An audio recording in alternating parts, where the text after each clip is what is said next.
ఇక్కడ ఉన్నటువంటి రైతాంగ సోదరులందరికీ, అట్లాగే రైతు భరోసా కింద ఇప్పుడు మనం 26వ తారీఖు నుంచి పెద్ద ఎత్తున వ్యవసాయ యోగ్యమైనటువంటి భూములన్నిటికీ ఎటువంటి షరతులు లేకుండా మనం 12,000 సంవత్సరానికి, గతంలో 10,000 ఉంటే ఇప్పుడు 12,000 పెంచిస్తా ఉన్నాం.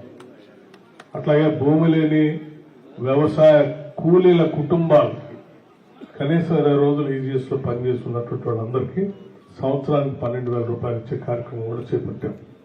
సో దీనికి సంబంధించి గ్రామ సభలు నిర్వహిస్తారు. గ్రామ సభల్లోనే అంతా సమాచారం తీసుకొని గ్రామ సభలో స్పష్టంగా మీ అందరి సమక్షంలోనే పేర్లు ప్రకటిస్తారు. ఇంకా ఎవరైనా అందులో మిస్ అయి ఉంటే ఆ గ్రామ సభలో ఎవరైనా చెప్తే అక్కడికక్కడే వెరిఫై చేసి వాళ్ళ అర్హత ఉంటే వాళ్ళకి కూడా యాడ్ చేస్తారు. కాబట్టి ఎవరికి కన్ఫ్యూజన్ లేకుండా ఉండటం కోసమే గ్రామ సభలు కూడా పెట్టి చేపించాలనేటువంటి ఆలోచనతో ఈ కార్యక్రమం చేస్తా ఉన్నాం. అట్లాగే అదనంగా కొత్తగా 10 సంవత్సరాల నుంచి రేషన్ కార్డులు లేక ఇబ్బంది పడుతున్నటువంటి కుటుంబాలకు కూడా స్పష్టంగా ఇందిరమ్మ ప్రభుత్వం ఒక మాట ఇచ్చింది. అర్హత కలిగినటువంటి ప్రతి కుటుంబానికి రేషన్ కార్డు ఇస్తాము. చాలా గ్రామాల్లో ఉన్నటువంటి ప్రజలందరూ కూడా రకరకాలైనటువంటి అపోహలు ఉన్నారు. ఏదో ఆ లిస్టు తయారైంది, ఈ లిస్టు తయారు, ఏ లిస్టు తయారు కాలేదు. అన్ని లిస్టులు ఆ గ్రామంలోనే తయారైతాయి, గ్రామ సభలోనే తయారైతాయి. గ్రామ సభలు పెడతారు, ఆ గ్రామంలో అర్హత ఉన్నటువంటి వాళ్ళందరూ పేర్లు రాస్తారు, అవి వాటిని ప్రకటిస్తారు కూడా. ఎవరైనా మిస్ అయి ఉంటే అదే గ్రామ సభలో చెప్తే మళ్ళీ వాళ్ళ పేర్లు కూడా వెరిఫై చేసి యాడ్ చేస్తారు.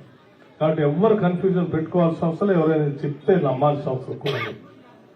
తప్పనిసరిగా అర్హత ఉన్నటువంటి వాళ్ళందరికీ రేషన్ కార్డులు వచ్చేటువంటి కార్యక్రమాన్ని ఏర్పాటు చేస్తారు. ఇకపోతే ఇందిరమ్మ ఇళ్లకు సంబంధించి కూడా గ్రామ సభలు పెడతారు. గ్రామంలో ఇందిరమ్మ కమిటీలు కూడా ఉన్నాయి. ఈ కార్యక్రమాలన్నిటికీ కూడా అధికారులు ఇందిరమ్మ కమిటీలు తీసుకుని ఊరంతా సర్వే చేస్తారు.